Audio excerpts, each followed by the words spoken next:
Okay so hello guys. अब DDA के बाद में हमारा जो नेक्स्ट एल्गोरिदम है वो है ब्रेजनहैम्स लाइन एल्गोरिदम। ठीक है, डीडीए का हम लोगों ने देखा लाइन ड्राइंग एल्गोरिदम।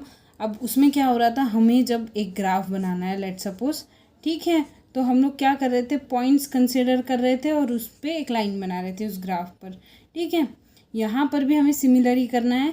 एक ग्राफ है हमारा, ठीक है, हमें क्या करना है, पॉइंट्स प्लॉट करने, पॉइंट्स फाइंड आउट करने और हमें एक सिंपल लाइन बनानी है। बट डीडी में क्या होता था, वहाँ पर हम लोग लेते थे फ्लोटिंग पॉइंट नंबर्स। ठीक है, क्या लेते थे, फ्लोटिंग पॉइंट्स नंबर, जो कि क्या हमें करना पड़ता था, राउंड अप करना पड़ता था। इन नंबर्स को हमें करना पड़ता था राउंड अप, जिसकी वजह से हमें जो हमारा जो कैलकुलेशन है उसके लिए जो समय लगता था वो बहुत ज़्यादा लगता था। ठीक है, तो ज़्यादा टाइम लगने की वजह से हम लोगों ने क्या किया, नेक्स्ट एल्गोरिज्म स्टार्ट किया है। इसकी ज़रूरत क्या है ब्रेजनहैम्स की, तो ये ज़रूरत है कि हमें ये जो राउंड अप करना पड़ता है, वैल्यू का जो टाइम कंज्यूम होता है ज़्यादा, वो डीडीए में होता है। ब्रेजनहैम्स में हम लोग डायरेक्ट इंटीजर कंसिडर करते हैं।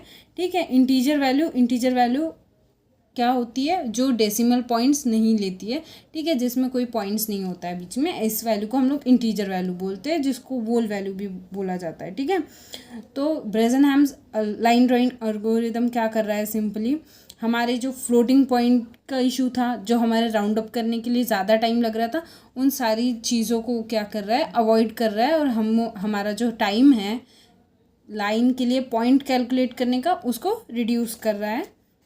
देन यहाँ पर हम लोग एल्गोरिदम से स्टार्ट करते हैं। स्टेप 1 हमारा क्या है, स्टेप 1 है हमें पहले स्टार्ट पॉइंट और एंड पॉइंट्स देखने हैं हमारे, कि x1 y1 x2 y2 क्या हो सकते हैं। अब देखो डीडीए में जब हम लोग स्टार्ट कर रहे थे तो लेट सपोज 8 ले लिया, 12 ले लिया, यहाँ पे 15 ले लिया, यहाँ पर 18 ले लिया, ऐसे हमारे वैल्यूज़ होते थे जिसको हम लोग नेम्स असाइन करते थे, x1 y1 x2 y2, इस टाइप से हम लोग नेम असाइन करते थे। तो हमें पहले ब्रेजनहैम्स में भी वही देखना है कि कौन से हमारे 4 पॉइंट्स है जिसमें से हमारा x1 y1 x2 y2 ये निकलने वाला है, मीन्स हमारे जो रहेंगे वो स्टार्ट पॉइंट और एंड पॉइंट रहेंगे। ठीक है, फिर उसके बाद में नेक्स्ट स्टेप है हमारा क्या है, फाइंड डिसीजन पैरामीटर वैल्यू। अब हमें क्या फाइंड आउट करना है, डिसीजन पैरामीटर का वैल्यू।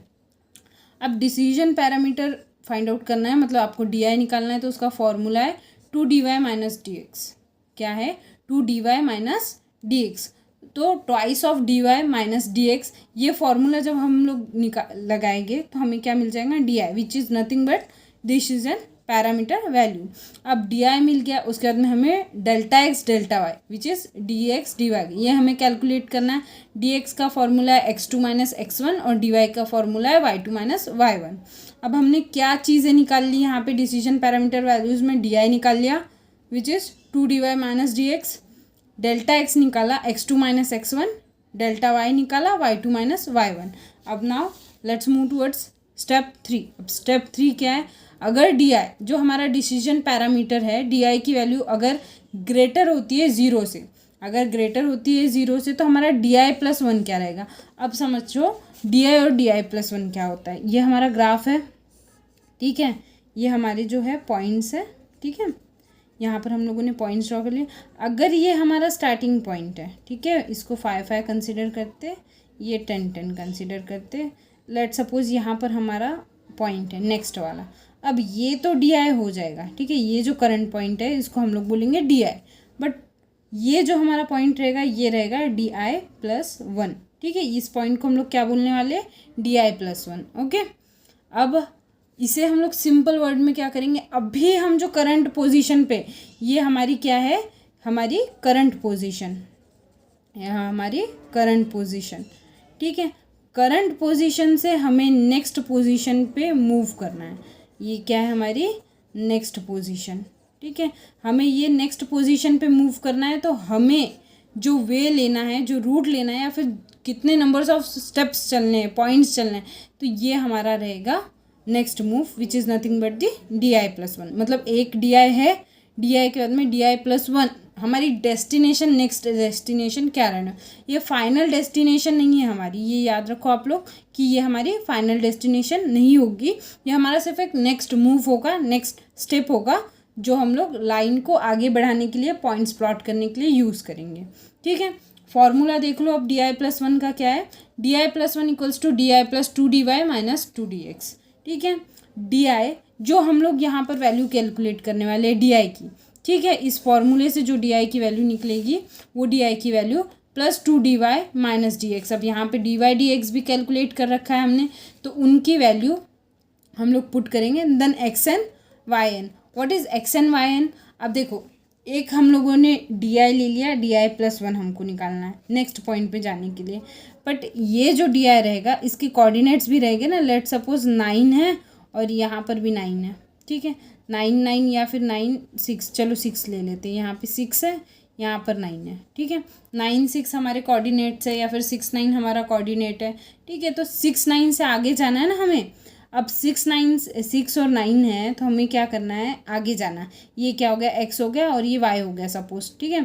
तो xn मतलब x का इंक्रीमेंट, अब ये 6 के बाद में कौन से पॉइंट पे जाएगा, और y का इंक्रीमेंट मतलब ये जो 9 है ये इसके बाद में कहाँ पर जाएगा। नेक्स्ट पॉइंट हमारा क्या होने वाला है, ये हम लोग यहाँ पर कैलकुलेट कर रहे हैं। और कैलकुलेशन जो है वो डिपेंड किस पे करता है कि आपकी डी की वैल्यू ग्रेटर है या फिर स्मॉल है, किससे, 0 से। अब ये तो हो गया ग्रेटर के लिए, हमारा थर्ड स्टेप किस लिए था, ग्रेटर के लिए। अब हमारा फोर्थ स्टेप देखो, फोर्थ स्टेप क्या है, अगर डी की वैल्यू छोटी होती है 0 से, ठीक है। डी प्लस 1 अगेन बता रही हूँ, जो हमारी करंट पोजीशन से नेक्स्ट पोजीशन पे हमको जाना होता है वो होता है डी प्लस 1। मतलब आगे हम लोग क्या स्टेप लेने वाले हैं, हमारी डी क्या रहेगा, ये फॉर्मूला है डी प्लस 2dy, इससे हम लोग कैलकुलेट करेंगे डी प्लस 1 की वैल्यू।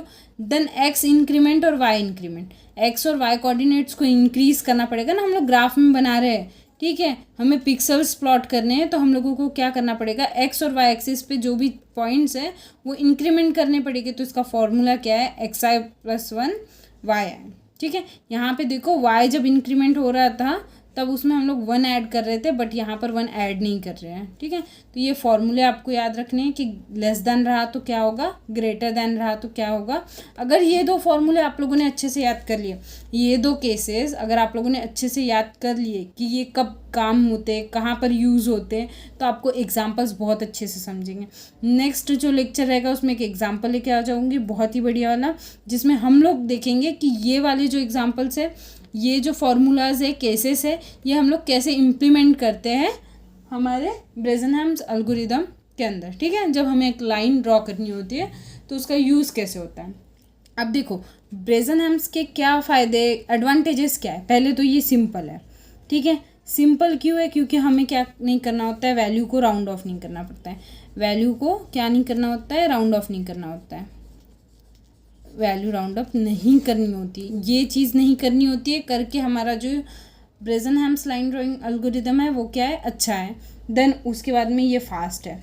अब फास्ट होने का भी रीज़न सेम ही है कि वैल्यू को राउंड अप करने का हमारा जो टाइम है वो बच रहा है, करके ये फास्ट वर्क कर रहा है, ठीक है। उसके बाद में सिंपल है, हाँ ऑब्वियसली सिंपल होगा जब हमारे फ्लोटिंग पॉइंट्स के कैलकुलेशंस ही नहीं होंगे, ठीक है। तो कैलकुलेशन का टाइम बचेगा तो ये हमारे लिए सिंपल फास्ट हो जाएगा, ठीक है। और एक बात कि हमारा जो DDA होता है, ठीक है, DDA जो होता है वो होता है सॉफ्टवेयर में इम्प्लीमेंट, ठीक है, सॉफ्टवेयर्स के लिए इम्प्लीमेंट होता है, और जो हमारा ब्रेजनहैम्स है वो दोनों में इम्प्लीमेंट होता है। ओके, चलो फिर नेक्स्ट लेक्चर में मिलते हैं। थैंक यू फ्रेंड्स, वीडियो अच्छी लगी हो तो लाइक करना और अपने फ्रेंड्स के साथ में शेयर करो। Bye bye.